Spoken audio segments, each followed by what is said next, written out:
Gülme boşuna, öz özüne yücem onlaya yanar.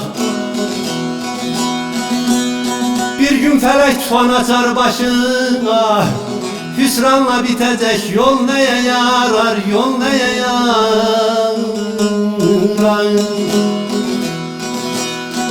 Hüsranla bitecek, aman ay Leyla, Leyla, Leyla. Sonam ay Leyla, Leyla, Leyla. Yol neye yarar, yol neye yarar.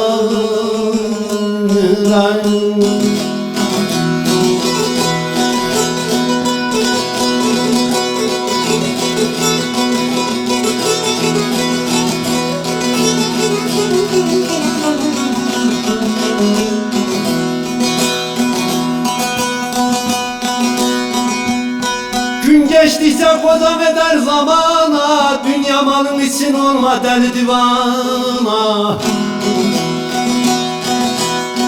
Doğuşuna yakın olsam Mevlana, 80'inden sonra gül neye yarar, gül neye yarar.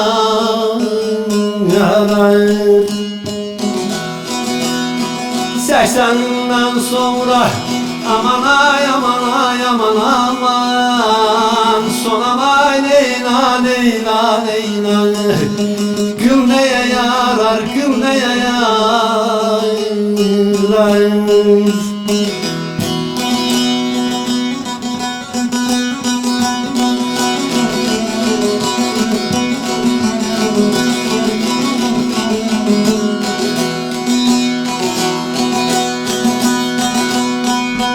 Tunay hakka etme sakın töhmeti, kulun elindendir onun hikmeti. 20'sinde Mevlam vere serveti, 90'ından sonra pul neye yarar, pul neye yarar.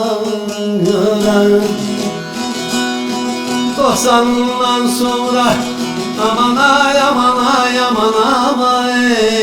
Sonam ay Leyla, Leyla, Leyla. Pul neye yarar, pul neye yarar.